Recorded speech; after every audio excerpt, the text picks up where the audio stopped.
The rain was coming down in sheets as I drove home, each drop a tiny hammer against the windshield, mirroring the pounding in my chest. I'm Alaric, 44, an IT specialist in Seattle, and until recently my life felt stable. Predictable, maybe even a little boring, but stable. I had a good job, a comfortable home in the suburbs, and a wife, Isolde, whom I loved deeply, or so I thought. We'd been married for 15 years, a milestone I'd been eagerly anticipating. It even planned a surprise trip to Hawaii to celebrate. But now, as I gripped the steering wheel, the thought of that trip felt like a cruel joke. It had started subtly, almost imperceptibly. Isolde, a freelance graphic designer, had always been independent, but lately, she'd become distant. She'd spend hours locked in her home office, ostensibly working, but her explanations of what she was doing grew increasingly vague. Just a big project, she'd say, waving her hand dismissively. Lots of late nights. I brushed it off, attributing it to the pressures of her work. I trusted her implicitly. That was my first mistake. The phone calls started next, always hushed, always taken in another room. If I walked in, she'd abruptly end the call, claiming it was a client or a colleague. But her voice was different, softer, more intimate than I'd ever heard her use with anyone other than me. A knot of unease began to tighten in my stomach. Then came the changes in her appearance. Isolde had always been beautiful, but she'd started putting more effort into her looks, wearing new clothes, experimenting with different hairstyles. She even joined a gym, something she'd always resisted before.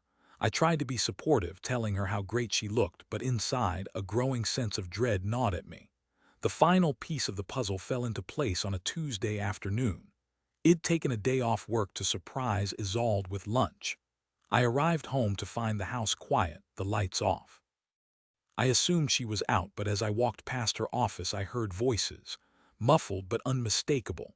One was Isolde's, the other a man's. My heart leaped into my throat. I pressed my ear against the door, my hand trembling as I reached for the knob. What I heard next shattered my world. "I love you, Isolde," the man said. "I can't imagine my life without you." A long, agonizing silence followed, broken only by Isolde's soft reply. "I love you too, Kendrick, more than anything, Kendrick." The name echoed in my head, a stranger in my own home. I stumbled back, my legs suddenly weak. I couldn't breathe. It felt like I'd been punched in the gut. My world, my stable, predictable life had just imploded. I didn't know what to do, so I did the only thing I could think of. I ran. I spent the rest of the day driving aimlessly, the rain blurring the already indistinct landscape. I ended up at a small, out-of-the-way bar on the outskirts of the city.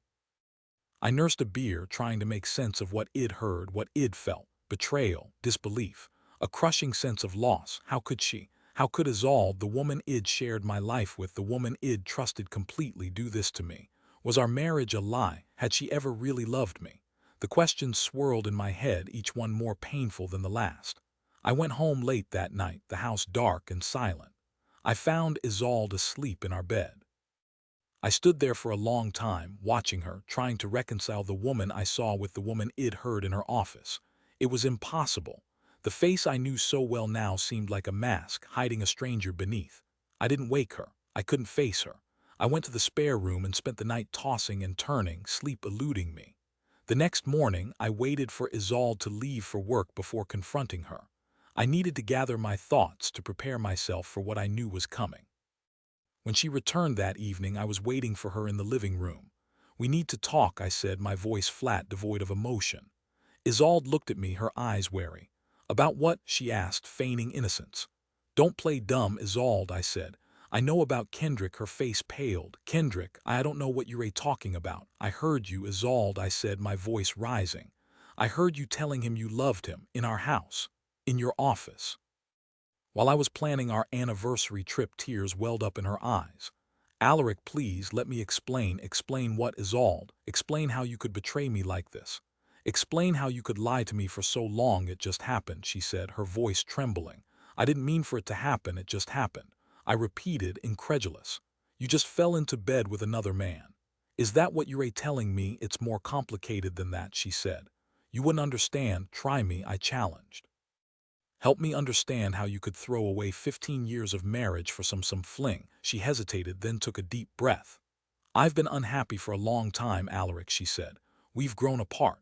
You're always working, you're never around. I felt neglected. I echoed, anger rising within me. I work hard to provide for us, Isolde, to give you the life you wanted. How dare you accuse me of neglecting you? It's not about the money, Alaric, she said. It's about the emotional connection. We don't have that anymore, and you think you have that with Kendrick, I scoffed. A man you've known for how long? A few months. A few weeks. It's different with him, she insisted. He understands me, he listens to me, he makes me feel alive. I repeated, my voice dripping with sarcasm. So I make you feel dead, Isolde. Is that it? She didn't answer. She just looked at me, her eyes filled with tears. I knew then that there was nothing left to say. The woman I loved was gone, replaced by a stranger who had betrayed me in the worst possible way. I want you to leave, I said, my voice barely a whisper. Leave? She asked, her eyes widening. Alaric, please don't do this. We can work through this. We can go to counseling. It's too late, Isolde, I said. I am done. I can't trust you anymore. I don't even know who you are. She started to cry, begging me to reconsider, promising to end the affair. But I was unmoved. The damage was done. The trust was broken. There was no going back. I gave her a week to move out. I couldn't bear to be in the same house as her any longer. During that week, I barely spoke to her. I spent my days at work trying to distract myself and my nights in the spare room haunted by the image of her with Kendrick. When she finally left, it was like a weight had been lifted from my shoulders.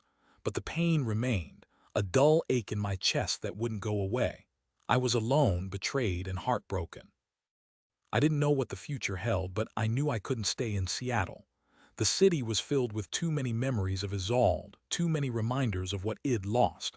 I decided to move to Charleston, South Carolina, a city I'd always dreamed of visiting. I'd always loved the history, the architecture, and the vibrant culture. It was a fresh start, a chance to rebuild my life. I sold our house, divided our assets, and packed my belongings. I said goodbye to my friends and colleagues, promising to stay in touch. But deep down, I knew I was leaving a part of myself behind. As I drove away from Seattle, I looked back at the city skyline one last time. A wave of sadness washed over me, but also a sense of hope. I was leaving behind the pain and betrayal, but I was also embracing the unknown. I didn't know what awaited me in Charleston, but I was determined to find happiness again. I arrived in Charleston a few days later, exhausted but excited. I rented a small apartment in the historic district, a stone's throw from the waterfront. I spent my days exploring the city, soaking up the atmosphere and meeting new people. One evening, I stumbled upon a small art gallery showcasing the work of local artists. I was drawn to a particular painting, a vibrant landscape of the South Carolina coast. As I stood there admiring it, a woman approached me. "Do you like it?" she asked, her voice soft and melodic. I turned to face her. She was beautiful with long, flowing hair and kind, intelligent eyes. "It's stunning," I said. "It reminds me of why I came here." "And why is that?" she asked, smiling. "To start over," I said, "to find happiness again." "Well, you've come to the right place," she said. "Charleston has a way of healing broken hearts." We talked for hours that evening, sharing our stories, our hopes, and our dreams. Her name was Bronte, and she was a painter. She had moved to Charleston a few years earlier after going through a difficult divorce. She understood what I was going through. Over the next few weeks, Bronte and I spent more and more time together. We explored the city, went to concerts, and had long, intimate conversations. I found myself opening up to her in ways I never had with Isolde. She was a good listener, compassionate and understanding. She made me feel alive again. One evening, as we were walking along the waterfront, I stopped and turned to face her. "Bronte," I said, "I know it's only been a few weeks, but I feel like I've known you my whole life. You've helped me through a difficult time, and you've shown me that it's possible to find happiness again. I am falling in love with you." Bronte smiled, her eyes sparkling in the moonlight. "I am falling in love with you too, Alaric," she said. We kissed, the salt air filling our lungs. It was a perfect moment, a symbol of the new life I was building in Charleston. But my past wasn't quite finished with me yet. A few months later, I received a letter from Isolde. She wanted to talk. She said she'd made a mistake, that she regretted the affair, and that she wanted me back. My first instinct was to ignore the letter. I wanted nothing to do with Isolde. But a part of me, A small, lingering part still wondered if I was making the right decision. Was I throwing away 15 years of marriage too easily? Should I give her another chance? I decided to meet her. I needed to hear what she had to say. I flew back to Seattle, the city I'd left behind, the city that held so many painful memories. I met Isolde at a small coffee shop near our old neighborhood. She looked different, older, more worn down. The spark that I'd once loved was gone from her eyes. "Alaric," she said, her voice trembling. "Thank you for seeing me. What do you want, Isolde?" I asked, my voice cold. "I want you back," she said. "I made a mistake. Kendrick was a mistake. I realize that now. I love you, Alaric. I always have. You have a funny way of showing it," I said, my voice dripping with sarcasm. "I know," she said, tears streaming down her face. "I was selfish. I was foolish. I'm so sorry. Please give me another chance." I looked at her, at the woman I'd once loved, the woman who had betrayed me so deeply. I saw the pain in her eyes, the regret in her face. But I also saw the truth. She didn't love me. She loved the idea of me, the security and stability I represented.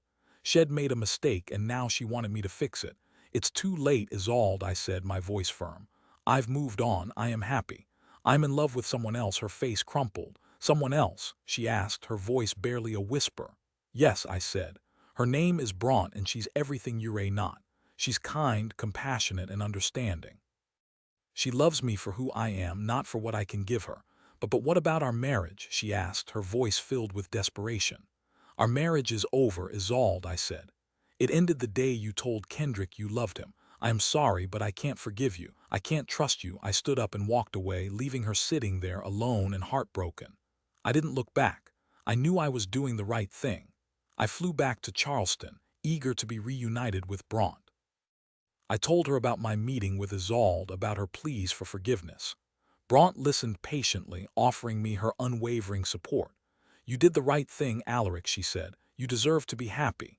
You deserve to be with someone who loves you unconditionally." I smiled and took her hand. "I am happy, Bronte," I said.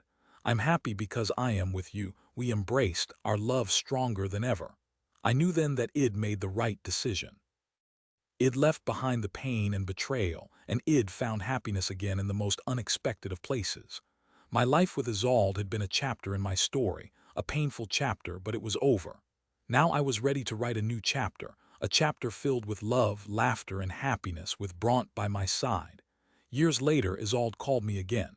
This time, she wasn't begging for forgiveness. She was calling to tell me that Kendrick had left her for another woman. She was alone, broke, and miserable. She asked for my help. I felt a pang of sympathy for her, but I also knew that I couldn't help her. I'd moved on with my life. I was happily married to Bronte, and we were expecting our first child. I couldn't let Isolde's problems affect my happiness. I told her that I was sorry for what she was going through, but that I couldn't help her. I wished her well and hung up the phone. I never heard from her again. I often think about Isolde, about the choices she made, and about the consequences she faced. I am grateful that I had the strength to leave her, to start over, and to find happiness again. I learned a valuable lesson from my experience, that love is not enough. Trust, honesty, and respect are also essential, and that sometimes the best thing you can do is to walk away from a toxic relationship, no matter how painful it may be. My life in Charleston is everything I ever wanted. I have a loving wife, a beautiful child, and a fulfilling career. I am surrounded by friends and family, and I wake up every day with a sense of gratitude. I've come a long way from the heartbroken man who arrived in Charleston years ago. I've healed, I've grown, and I've found happiness again. And that, I realize, is the greatest revenge of all.